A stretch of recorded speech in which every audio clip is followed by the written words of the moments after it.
अपना आरोप लगाएंगे। करने पूरी रिमक से पूछा। एक जी मुंशी है, हाँ एक मुंशी है करनाल भारद्वाज धोरा है, वो उस पर 20-30 हजार रुपये फोड़ा, कभी कहीं ले जाओ एसपी के ले जा, कभी बोले तो ना वहाँ ले जाऊँ स्टाम में वो ना फड़वा दूँ नू करवा दूँ, एक वो लग रहे गिल्ली। तो इसका मतलब आप ये मानते हैं कि रघुवीर संधू पर जो आरोप लगाए गए हैं वो गलत है? गलत है जी। जो आप बता रहे मुंशी भी है, कोई गोविंद राम संधू बात संधू साहब से आपने जांच पड़ताल की, जब आरोप लगे कि एक व्यक्ति से पूछा, ये मामला सामने आया, क्या कहना चाहोगे?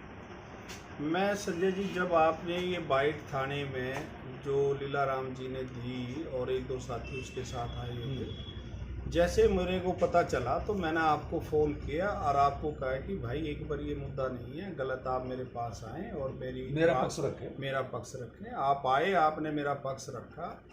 मैंने अपने साथियों से, जो भूपेंद्र बच्चा है उससे बात की, और हमारे राजकुमार शर्मा जी का वो नाम ले थे उनसे बात की, हमारे त्रिलोक जी मुनि ने उनसे बात की कि भाई तुम्हारे सतर पे तो कोई ऐसी बात नहीं है।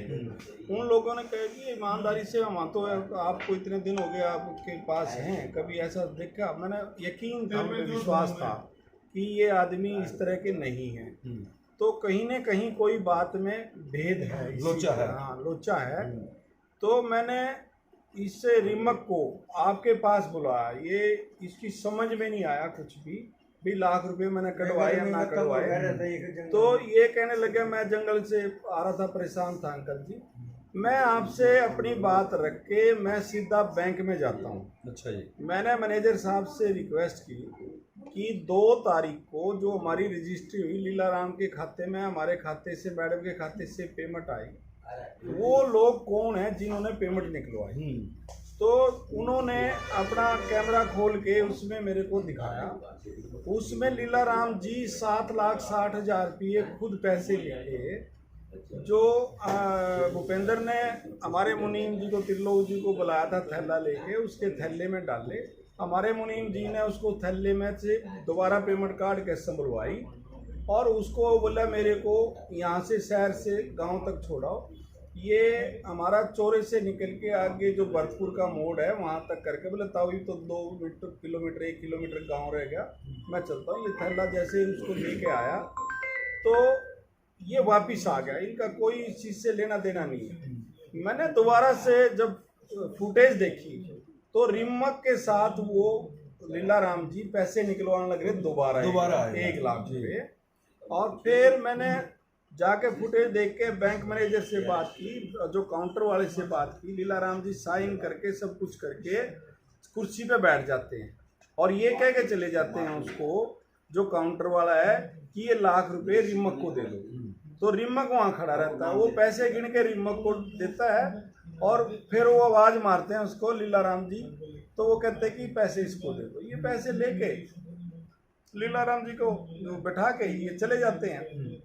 तो मैंने इससे पूछा, दोबारा बुलाया मैंने, मैं कहा बेटे हाँ, नहीं तो आपकी भी राम हो गई थी। हाँ, आरोप बड़ा था। हाँ, मैं परेशान था कि हमने पैसे डाल दिए और पैसे निकले तो कैसे निकले और किसने निकाले।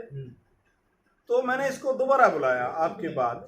मैं बोला बेटे आप लीलाराम जी के पास साथ आए हो, पैसे निकाल रहे हो। बोला अंकल जी ऐसा है, मेरा उसका लेन देन है, मैं आपकी दुकान से ही उससे कई बार 3-4 साल से आ रहा हूँ, पैसे लेके उसको दे रहा हूँ। मेरी बहन सफिंतों में है, एक दिन आपने मेरे को पैसे नहीं दिए, मैं 25,000 रुपये वहाँ से दिलवा कर लाया उसको। 25,000 रुपये मेरे जीजा जी ने गाँव में भेजे, हमने दिए।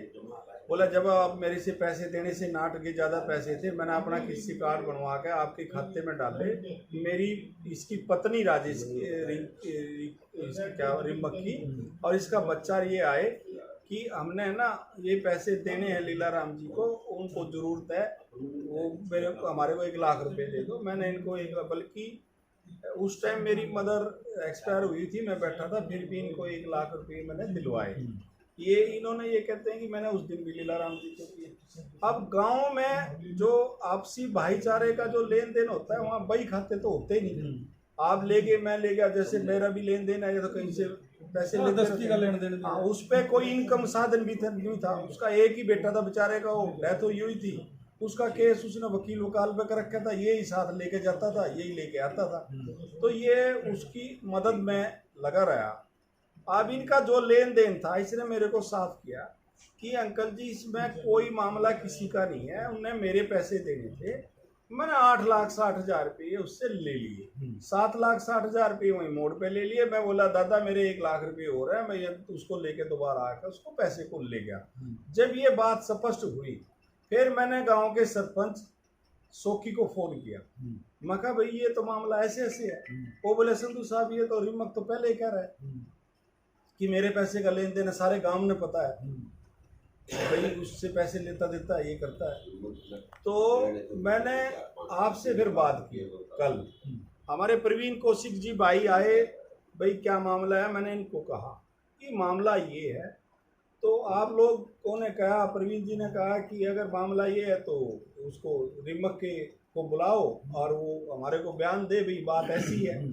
तो आज रिमक स्वयं आपके पास यहाँ चल के आया है और इसने जो बात सच्चाई थी, 2 महीने से इसने पैसे ले रखे, कोई डकैती नहीं की, कोई चोरी नहीं, कोई कुछ ना जब्ती नहीं की। 2 महीने के बाद एक जो ये गोविंद नाम का सरपंच, एक्स सरपंच रहा है, ये लड़का, इसने हमारे कितने पैसे देने त्रिलोक?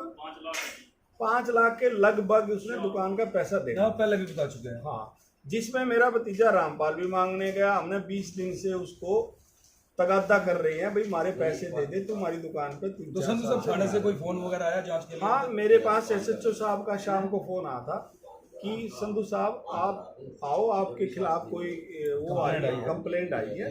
तो मैंने उनको टाइम दिया है, मैं जाके और जो मेरी बात है मैं उनके सामने रख के आऊँगा, जो बयान लिखित में देने हैं लिख के दे के आऊँगा। पुलिस को पूरा कोऑपरेट करोगे आप? हाँ जी, बिल्कुल बिल्कुल, हम बिल्कुल बेदाग और बेलाग आदमी हैं।